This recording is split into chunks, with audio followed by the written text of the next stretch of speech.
하나님의 말씀 로마서 12장 3절부터 5절까지 말씀입니다. 로마서 12장 3절부터 5절. 256쪽 신약. 오늘부터 기질 시리즈 첫 번째 나와 다른 너와 살기 이런 제목으로 첫 번째 말씀을 전하려고 하는데요. 로마서 12장 3절부터 5절 한 절씩 읽고 5절은 같이 한 목소리로 읽도록 하겠습니다. 하나님의 말씀입니다. 내게 주신 은혜로 말미암아 너희 중 각 사람에게 말하노니 마땅히 생각할 그 이상의 생각을 품지 말고 오직 하나님께서 각 사람에게 나눠주신 믿음의 분량대로 지혜롭게 생각하라. 우리가 한 몸에 많은 지체를 가졌으나 모든 지체가 같은 직분을 가진 것이 아니니 같이요. 이와 같이 우리 많은 사람이 그리스도 안에서 한 몸이 되어 서로 지체가 되었느니라. 아멘. 예, 할렐루야. 오늘도 하나님께서 여러분과 함께 하시는 줄 믿습니다. 아멘. 예, 오늘부터 기질 시리즈로 4주에 걸쳐서 여러분과 함께 말씀을 나누려고 합니다. 오늘은 나와 다른 너와 살기. 한번 따라하겠습니다. 나와 다른 너와 살기. 예.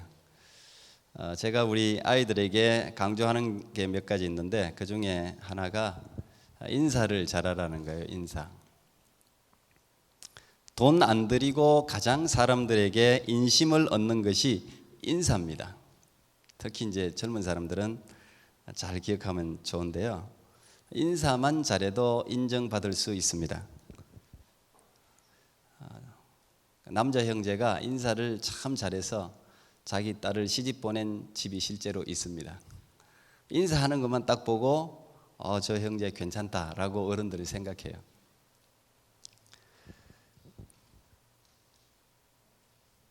인사만 잘해도 결혼합니다. 인사만 잘해도.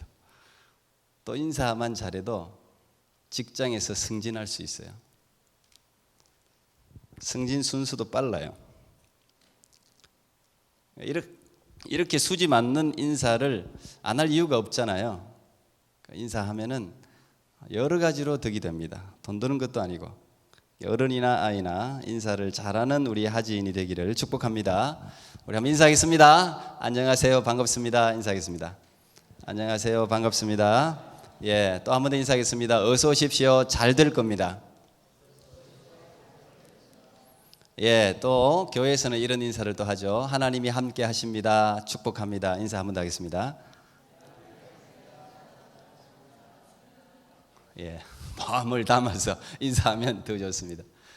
어쨌든 형식적이든 어떻든 간에 인사를 잘하는 것은 참 우리 한국이 가지고 있는 좋은 전통이고 또 전 세계적으로도 뭐 하이를 하든 뭘 하든 이렇게 인사 잘하는 것은 참 좋은 아름다운 미풍양속 같습니다.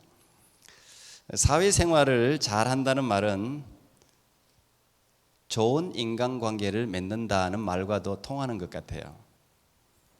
뭐 그렇다고 쓸데없이 이 사람 저 사람 저 친구가 나쁜 친구임에도 불구하고 그냥 관계를 계속 잘하라는 말이 아니고 이왕이면 만나는 사람과 좋은 관계를 맺어서 손해볼 게 없어요. 인사도 이런 인간관계를 좋게 하는 방법 중에 하나죠. 인간관계에 있어서 여러분 뭐가 제일 중요하다고 생각하십니까? 인간관계에 있어서 중요한 게 참 요소들이 많을 텐데 그중에 이제 소통하는 게 참 중요한 것 같아요. 서로가 통하고 서로가 대화가 통하고 소통하는 거. 서로 통해야 관계가 원활해지죠. 근데 딱 만나자마자 서로 탁 통하는 관계 참 쉽지 않습니다. 남자가 여자 만날 때 뭔가 팍 만나자마자 필이 오는 걸 자꾸 원하던데 쉽지 않습니다. 그런 경우도 있긴 있다고 해요. 여자와 남자가 만날 때 그냥 서로 한 방에 통하는 관계 거의 없습니다. 환상입니다. 소통도 노력을 하면 더 잘 이루어질 수 있습니다. 그래서 이 원활한 소통을 위해서 필요한 게 상대방에 대한 이해예요. 딱 보자마자 그냥 통하는 사람이라서 소통이 되면 너무 좋은 관계가 형성이 되겠지만 그렇지 않아도 이 소통도 기술이 필요해요. 그중에 제일 중요한 게 상대방에 대한 이해예요. 이해가 되면 소통하기가 쉽습니다. 우리는 때때로 저 사람은 내가 아무리 생각해도 이해가 안 돼, 이런 사람들 있죠. 살면서 이런 사람들을 한두 번은 만나봤을 거예요. 정말 이해가 잘 안 되는 사람들이 있어요. 나 같으면 절대 저렇게 말하지 않을 텐데, 나 같으면 절대 저렇게 행동하지 않을 텐데, 뭐 이런 사람들이 곳곳에 있어요. 근데 저도 얼마 나이 먹지 않았지만 이 세월이 자꾸 가니까 이해가 안 되었던 사람이 어느 순간 이해가 되는 경우가 있더라고요. 많은 사람을 만나면서 또 내 자신이 아픔과 실패를 또 경험하면서 이해가 되는 일들이 늘어가요. 아마 그게 나이 드는 증거이기도 한 것 같아요. 젊었을 때는 도저히 이해 안 됐는데 나이가 들면 이해되는 게 있어요. 여자들은 더 그렇죠. 뭐 딸일 때하고 엄마일 때가 다르잖아요. 이해도가 틀리죠. 아이를 낳지 않았을 때와 아이를 낳았을 때가 또 다르잖아요. 저는 오늘부터 4주간 설교를 통해서 굳이 나이가 들지 않아도 상대방에 대한 이해를 높일 수 있도록 여러분을 도우려고 합니다. 그게 필요하다고 생각이 돼요. 그게 바로 기질에 대한 이해입니다. 내가 도저히 이해할 수 없는 행동을 하는 사람은 나와는 다른 기질을 가진 사람일 가능성이 많아요. 만약 그것이 진리와 비진리의 문제가 아니라면 우리는 이 기질에 대한 이해와 공부만으로도 상대방을 더 잘 이해할 수 있어요. 그리고 그 이해를 통해서 더 잘 소통할 수가 있죠. 상대방에 대해서 이해가 되면 다가가는 게 쉬워요. 이해가 안 되면 저 사람이 이해가 안 되니까 내가 마음문이 닫혀가지고 소통 자체가 안 돼요. 근데 저 사람에 대한 이해도가 높으면 높을수록 그 사람에게 다가가기가 쉬워요. 그리고 마음을 열게 돼요. 그리고 경청하게 돼요. 경청하면 더 이해가 생기죠. 그러면 소통하게 되죠. 그러면 이 소통이 되면 인간관계가 좋아지는 거죠. 살면서 이게 참 필요하다고 생각했어요. 이건 남녀 간에 있어서는 더해요. 부부간도 마찬가지예요. 결혼했다고 해서 안 싸웁니까? 더 많이 싸울 수 있어요. 저 사람하고 나하고 멀리 있을 때는 좋은 관계였는데 가까이 지내면 부딪히는 관계 있죠. 같이 합숙하면 더 부딪히죠. 그래서 성교를 가보면 그 사람의 실체가 드러나는 법이에요. 같이 먹고 자고 하다 보면. 그래서 좋은 사람은 좋은 사람이에요. 왜 이런 자꾸 부부간에도 다툼이 일어나냐? 똑같은 현상입니다. 서로 다른 생각을 가지니까 한 사건에 대해서 보는 견해가 다르니까 부딪힐 수 있어요. 그리고 또 기질의 가능성이 많아요. 기질도 다른 데다가 성도 다른 거예요. 남자와 여자도 다른 거예요. 그러니까 얼마나 큰 차이가 있겠습니까? 우리는 일반적으로 남자와 여자가 다르다고 알고 있으면서도 살면서 그 다름을 인정하고 이해하는 적용이 부족한 것 같아요. 분명히 남자와 여자는 달라라고 하면서 살다 보면 다른 걸 인정 안 하는 거죠. 차이를 인정 안 해요. 그러니까 자꾸 부딪히는 거예요. 보편적으로 남자는 이성적이고 여자는 감성적이라고 그러죠. 남자는 보는 것에 시각에 약하고 여자는 듣는 것하고 촉각에 약합니다. 남자는 미래를 중요하게 생각하는 편이고 여자는 과거를 중요하게 생각하는 경향이 있어요. 여자는 약하기 때문에 악하기 쉽고 남자는 착하기 때문에 척하기 쉽다 그러더라고요. 그래서 남자는 척하는 거 되게 좋아해요. 잘난 체 하는 거. 그래서 잘난 체 할 때는 좀 띄워줘야 돼. 여자들이 자꾸 낮추지 말고. 그게 남자가 살아가는 방법이에요. 남자는 스트레스를 받으면 동굴 안으로 숨어 들어가요. 그리고 다른 일에 자꾸 몰두해요. 말하고 싶지 않아요. 여자는 스트레스를 받으면 수다로 풀어요. 남자는 말을 할 때 사실 전달이 중요해요. 근데 여자는 말을 할 때 자기의 감정을 표현하는 것이 중요해요. 근데 자꾸 여자는 남자에게 다가갈 때 남자들이 스트레스를 받아서 동굴 안으로 들어가고 말을 하지 않고 다른 것에 몰두하면 왜 자꾸 말을 안 하느냐고 자꾸 따지고 들어요. 자꾸 왜 자꾸 나를 피하느냐, 뭐 말을 안 하냐 그래. 남자는 또 여자들이 속이 상해서 감정을 표현할 때 사실 뭐 앞뒤 전후가 잘 안 맞는 경우가 많아요. 여자들 말할 때. 근데 그걸 사실의 기초에서 들어. 남자들은 앞뒤 전후 문맥이 딱딱 맞아야 돼. 당신 도대체 무슨 이야기를 하는 거야? 이렇게 또 따져 물어요. 그러면 이게 남자 여자가 이제 부딪히기 시작하는 거예요. 나와 다른 너를 발견하는 거죠. 같은 줄 알았는데 다른 거예요. 살면서. 이 살면서 없어지지 않습니다. 거기 10년 살았다고 20년 살았다고 30년 살았다고 없어지냐? 절대 없어지지 않습니다. 살면서 서로에 대한 이해의 노력을 하지 않는 이상은 좁혀지지 않습니다. 부모와 아이도 마찬가지예요. 부모와 아이도 아주 갓난 아이들도 마찬가지예요. 아이들도 기질이 있어요. 야, 요 아이들 한국 사회는 보통 아이는 조그마한 거 잘 이 아이의 견해를 무시하기 쉽잖아요. 한국 사회가 가지고 있는 단점인데, 저도 이제 아이를 4명쯤 길러보니까 조금 요 막내 요거 하도 텀이 너무 많아갖고 자라는 모습을 이렇게 지켜보게 돼요. 첫째, 둘째, 셋째는 같이 저도 막 그냥 뭔가를 일을 하고 같이 자라니까 잘 뭐 몰랐는데 요 넷째는 제가 가끔씩 내가 할아버지인지 아버지인지 잘 분간이 안 갈 때가 있어요. 가끔씩 진짜 이게 내가 할아버지인가 아버지인가 그럴 때가 있어요. 그래서 할아버지 마음이 이래서 손주들을 좋아하는구나 이런 마음을 조금 알겠어요. 그래서 나중에 제 애들이 아기 낳으면 내가 이만큼 좋아할까 싶어요. 지금 걱정이 돼 막. 이렇게 이제는 살피게 되는 거예요. 얘를 연구할 수 있는 그런 시간적인 여유가 생기더라고요. 이렇게 반응도 보고 이렇게 보는 거예요. 이렇게. 근데요, 아이들도 다 자기 생각이 있고 자기 주장이 있고 자기 색깔이 있고 자기 기질이 있어요. 아이마다 다 틀려요, 그게. 그런데 부모들은 주로 그걸 놓쳐요. 특히 젊은 부모들은 많이 놓치죠. 그래서 부모의 틀에 아이들을 맞춰요. 아이들도 기질이 다 다른데 부모의 기질에 아이들 기질을 자꾸 강요하니까 아이들하고 부모도 부딪히는 거예요. 그런데 아이들도 갓난아이 뱃속에 있는 아이도 스트레스를 느낀다 그러잖아요. 근데 아이들도 스트레스를 느껴요. 그러면 아이가 바뀌어요. 스트레스가 하여튼 가장 안 좋은 것 같아요. 근데 부모의 강요가 아이들에게 스트레스를 주는 거예요. 표현은 못해도 바뀌는 거예요. 그래서 아이들도 한 인격체라는 거, 각기 독특한 기질을 가지고 있다는 사실을 인정하는 데서 커뮤니케이션이 시작돼요. 우리가 함께 살아가야 되잖아요. 나와 다른 너잖아요. 아무리 한 배의 자식이라도 나와 달라요. 다른 너와 함께 살잖아요. 그런데 바로 거기에 하나님의 신비한 계획이 들어있다는 사실을 여러분 결코 잊지 마십시오. 나와 다른데 이 사람하고 살아야 되나? 왜 이렇게 달라? 성격 차이로 많이 헤어지잖아요. 근데 그 다름도 하나님이 필요하기 때문에 다 다르게 만들어 놓은 거죠. 화성에서 온 남자, 금성에서 온 여자 아마 읽어보신 분들 계실 겁니다. 제가 오래전에 이 책을 만났는데요. 미국의 심리학자 존 그레이가 쓴 책인데 많은 임상 실험하고 또 아내와의 깊은 대화를 통해서 완성한 책입니다.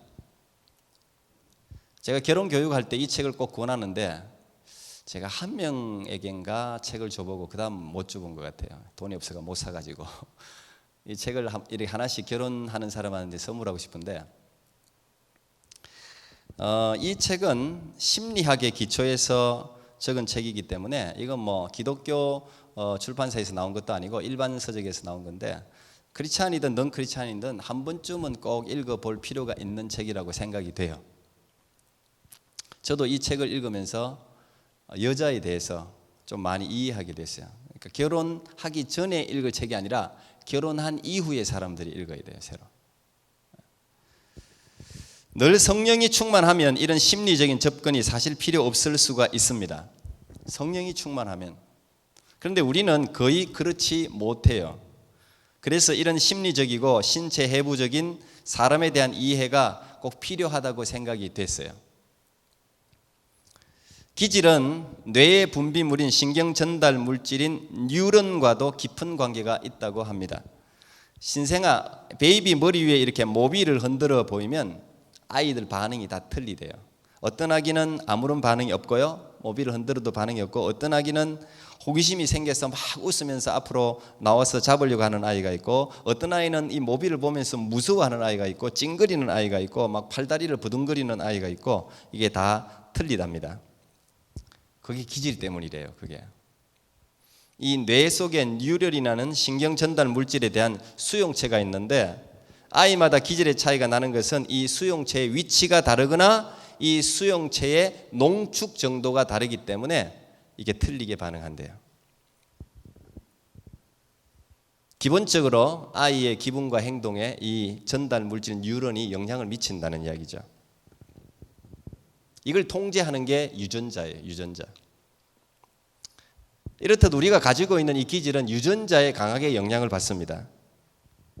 그래서 이런 신경 전달 물질, 뉴런이라든지 호르몬이라든지 이런 걸 우리가 무시할 수 없어요. 이걸 다루는 게 정신의학자들 아닙니까?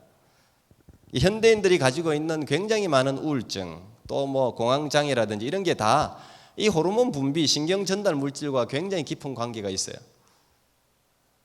제가 20대, 30대 뭐 이럴 때는 이런 걸 참 무시했습니다, 사실. 왜? 항상 성령 충만을 추구했기 때문에 성령 충만한 사람은 그럴 여가가 없어요.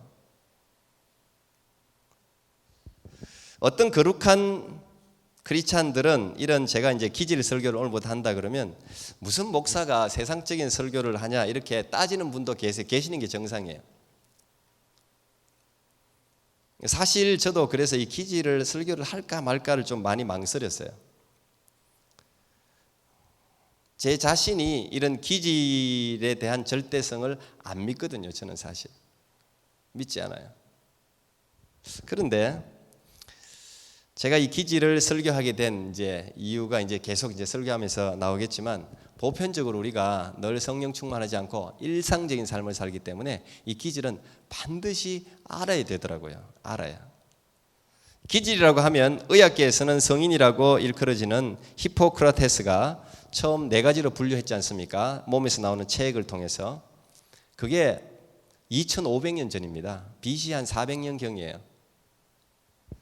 다혈질, 담접질, 우울질, 점액질 뭐 이렇게 이제 4가지로 분류했잖아요. 지금까지도 이 4가지 유형으로 사람들을 많이 나누죠. 아마 그때 2500년 전인데도 사람에 대한 깊은 연구를 한 것 같아요. 굉장히 잘 나눴다고 생각이 됩니다.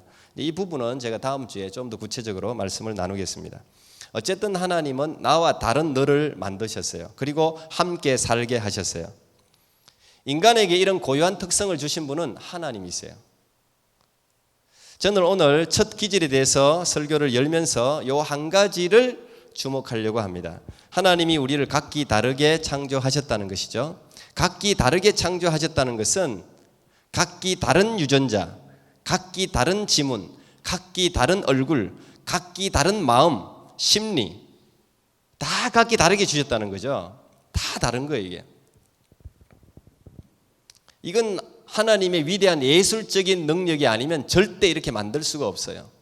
70억을 어떻게 이렇게 다 얼굴만 다르게 하는 게 아니라 마음, 유전자, 호르몬 모든 몸에서 움직이는 이 과학자들도 아직 밝혀내지 못한 이 복잡한 체계를 하나님이 다 만드셔서 각기 다른 기질을 가지게 하셨다는 것이죠.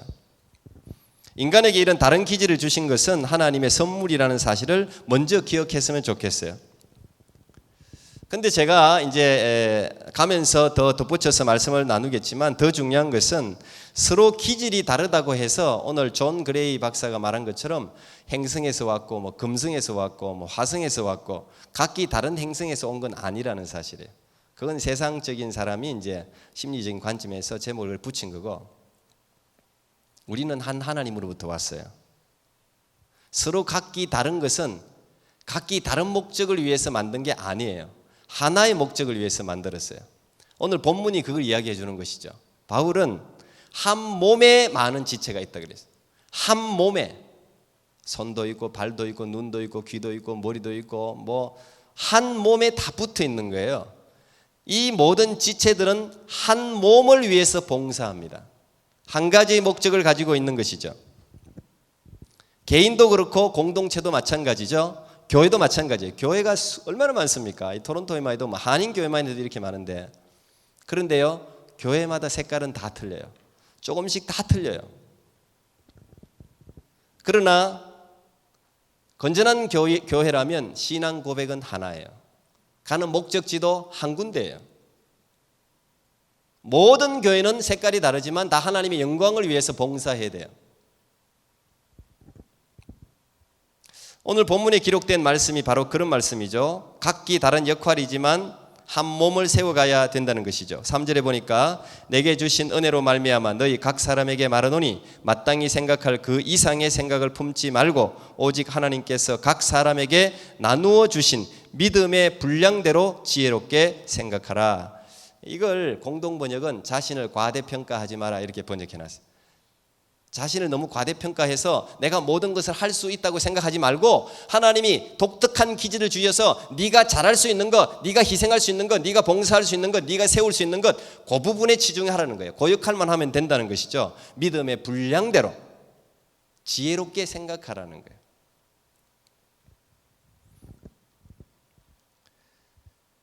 손을 예로 들어 봅시다. 손은 손의 기능만 하면 돼요. 손은 음식을 이렇게 잡았으면 이걸 입에 가져가면 되는 거예요. 이 손이 이걸 가져가야 되잖아요. 그런데 손이 먹는 것까지도 자기가 다 먹겠다 그러면 안 되죠. 먹는 건 입의 역할이에요. 다 틀려요. 그러나 내 손이 이 음식을 가져가서 입에 넣음으로 말미암아 몸이 건강해지고 내 손도 건강해지는 거죠. 내가 할 수 있는 것으로 섬기면 되는 것이죠. 그래서 하나님은 각기 다른 재능을 다 주셨어요. 각기 다른 모습으로 다 만들어 주셨어요. 여러분 이 사회를 한번 보십시오. 이 사회 구성도 국가도 마찬가지예요. 사실은 국가도 한 목적에 헌신해야 되잖아요. 국가를 위해 충성해야 되는 거지 뭐 여당이다 야당이다 정치적인 색깔이 다르다고 해서 국가에 위해를 가하면 그건 필요 없는 악이에요. 그건 색깔은 달라도 국가를 위해서 헌신해야 되는 거죠. 국가의 여러분 사회 기능을 보면 야, 저 사람 저 일 어떻게 하지? 나라면 절대 저 일 못할 텐데 이런 일 하시는 분들 계시죠? 어떤 분들은 나는 진짜 못하는 일을 그분들은 막 즐기면서 기쁨으로 하는 분들이 계세요. 뭐 호스피스 사역도 마찬가지일 거예요. 어떤 사람은 진짜 환자 뭐 근처도 못 가는 사람이 냄새를 못 맡는 사람들이 있어요. 그런데 그걸 막 기쁨으로 막 하는 사람들이 있어요. 그 다 사회가 하나님이 다 분량대로 은사대로 하나님이 다 주신 거죠. 그러니까 자기에게 주신 것들에 만족하면서 감당하면 이 전체 사회가 건강해지는 거예요. 그리고 더 좋으려면 국가가 그걸 알아주는 거죠. 국가가 천한 일이고 고급 일이고를 분간하지 않고 어떤 역할이든 기쁨으로 하는 사람에게 제대로 대우를 해준다면 그 국가 그 사회는 진짜 건강해질 거예요 아마. 여러분 우리가 하는 봉사도 다 기질과 연결되어져 있습니다. 이제 이런 부분들을 제가 앞으로 계속 이야기할 거예요. 우리가 하고 있는 일도 사실은 기질과 연결되어져 있어요. 자기 기질과 맞는 일을 하는 사람은 더 많은 능력을 발휘할 수 있겠죠. 하나님은 사람을 기질대로 사용하세요. 하나님도. 이 부분은 이제 세 번째 시간에 제가 또 여러분과 말씀을 나눌 거예요. 하나님은 기질대로 사용하세요. 그런데 하나님은 또 기질을 바꾸어서도 사용하세요. 그건 네 번째 시간에 제가 말씀드릴 거예요. 그럼 기질은 뭐고 성격은 뭐고 성품은 뭐냐? 제가 이거 정확한 건 아닙니다. 그냥 제가 나름대로 한번 정의를 해봤어요. 왜냐하면 이런 정의가 좀 무슨 필요할 것 같아서.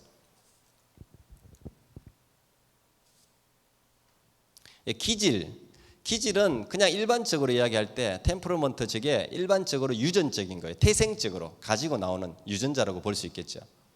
기질. 성격은 뭐냐? 성격은 이런 기질이 내가 가지고 있는 이 태생적으로 있는 기질이 반복되는 거야. 계속 그게 지속되는 거죠. 그러면서 하나의 변하지 않는 안정적인 어떤 패턴을 만들어요. 그걸 우리는 성격이라고 불러요. 성격. 성품은 뭐냐? 요 성격이 주위 환경이나 또 어떤 교육을 통해서 새롭게 형성되는 것을 성품이라고 불러요. 그리고 캐릭터라고 불러요. 성품. 사실 제가 이 기질 시리즈를 하면서 가장 관심 있는 것은 성품입니다. 사실은 성품. 그러나 기질을 모르고는 성품을 이야기할 수 없기 때문에 기질을 시리즈로 말하면서 제가 완성을 성품으로 완성하려고 합니다. 기질은 분명히 하나님이 주신 거예요. 근데 그 기질을 잘 다듬고 훈련시켜서 하나님이 사용하시기에 좋은 성격이나 성품으로 만드는 것, 이제 이게 우리가 관심을 가져야 될 부분이에요. 아, 나는 기질이 천성 이러니까 나도 내버려둬 내 마음대로.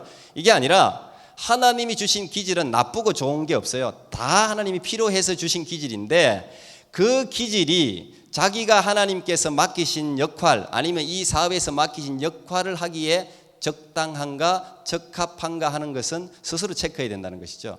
그리고 그 기질이 최강의 무기가 될 수 있도록 가꾸어야 된다는 것이죠.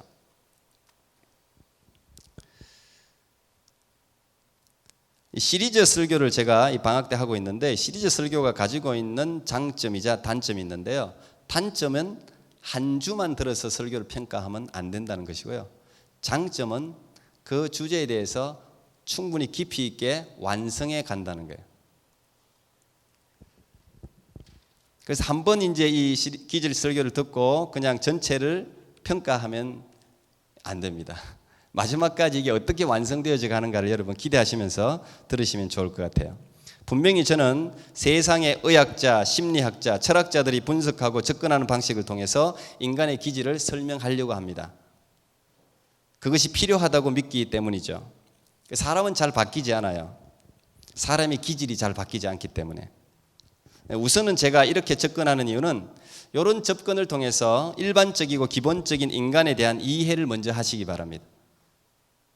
이게 참 중요한 것 같더라고요. 기본 상식이 교회에서도 참 중요한 것 같더라고요. 베이직이 항상 중요한 거예요. 인간에 대한 이해가 우선돼야 돼요. 이런 기본적인 이해 없이는 우리의 인간관계는 삭막해집니다. 그게 긍휼과 사랑이 없어요. 그리고 사람을 정죄해요. A형, B형, AB형, 뭐 이 혈액형 가지고 여러분들 저 사람 어떻다 이렇다 평가하는 거 다 틀린 겁니다. 그거. 그 다 뭐 A형은 소심하고 뭐 그거 아니에요. 그 사람이 어떻게 그렇게 단순합니까? 그리고 의학자들이 실제로 실험했는데요. 혈액형과 성격은 아무 상관없어요. 아무런 상관없어요. 그래서 그게 사람을 평가하는 기준이 되면 안 된다는 거예요. 기질도 마찬가지예요. 그러나 분명히 참고는 될 수가 있죠. 저는 이 일반적인 이해를 통해서 상대방에 대한 이해를 여러분들이 가지기를 바라고 그러나 거기에서 멈춰서는 안 되죠. 저 사람이 기질을 이제 알았어. 뭐 다혈질은 어떻고 담즙질은 어떻고 점액질은 어떻고 우울질은 어떻고 A형은 어떻고 B형은 어떻고 또 뭐 내성적인 사람은 어떻고 외향적인 사람은 어떻고 뭐 이런 여러 가지 성격에 대한 분류하는 게 요즘 많잖아요. 그런 걸로 그 사람을 딱 평가해서는 안 되고 그러나 그 사람의 기본적인 기질에 대한 이해는 있어야 그 사람의 행동을 알 수가 있어요. 그래서 제가 다음 주 설교 제목이 기질을 알면 사람이 보인다는 거예요. 사람이 보여야 되거든요. 사람이. 저는 이 기질까지도 바꾸어서 사용하시는 하나님의 능력을 여러분에게 소개하려고 합니다. 하나님은 그 기질을 하나님이 필요하시는 곳에 적합하게 훈련시켜서 만들어서 사용하세요. 이 성품이 가장 영향을 받는 건 교육하고 환경이더라고요. 환경하고 교육에 의해서 기질도 바뀌어질 수 있더라고 보니까. 하나님이 하나님의 사람을 제가 계속해서 말씀드리는 게 광야로 주로 인도하잖아요. 하나님의 학교 아닙니까? 광야로 인도하는 이유가 뭡니까? 기질을 다루는 거예요. 모세도 그랬고 다윗도 그랬고 기질을 다루는 거예요. 다 기질을. 그 기질을 없애는 게 아니고요. 그 사람의 기질이 가장 하나님 앞에서 강점이 될 수 있도록 하나님이 광야 생활을 통해서 다루는 거예요. 하나님은 나와 다른 너를 통해서 우리를 연단시키시고 가장 좋은 성품으로 단련시키셔서 우리를 사용하시기를 기뻐하시기 때문에 그렇습니다.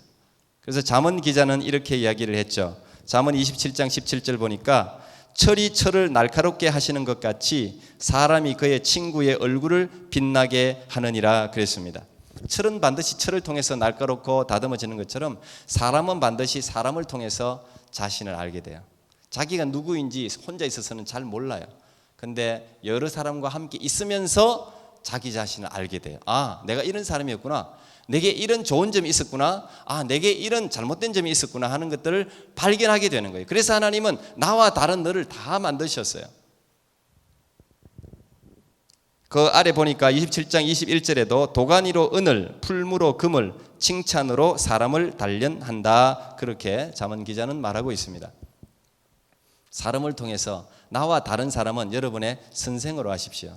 그리고 나와 다른 너와 살게 하시는 하나님의 뜻을 이 시간 한 번 더 기억했으면 좋겠습니다.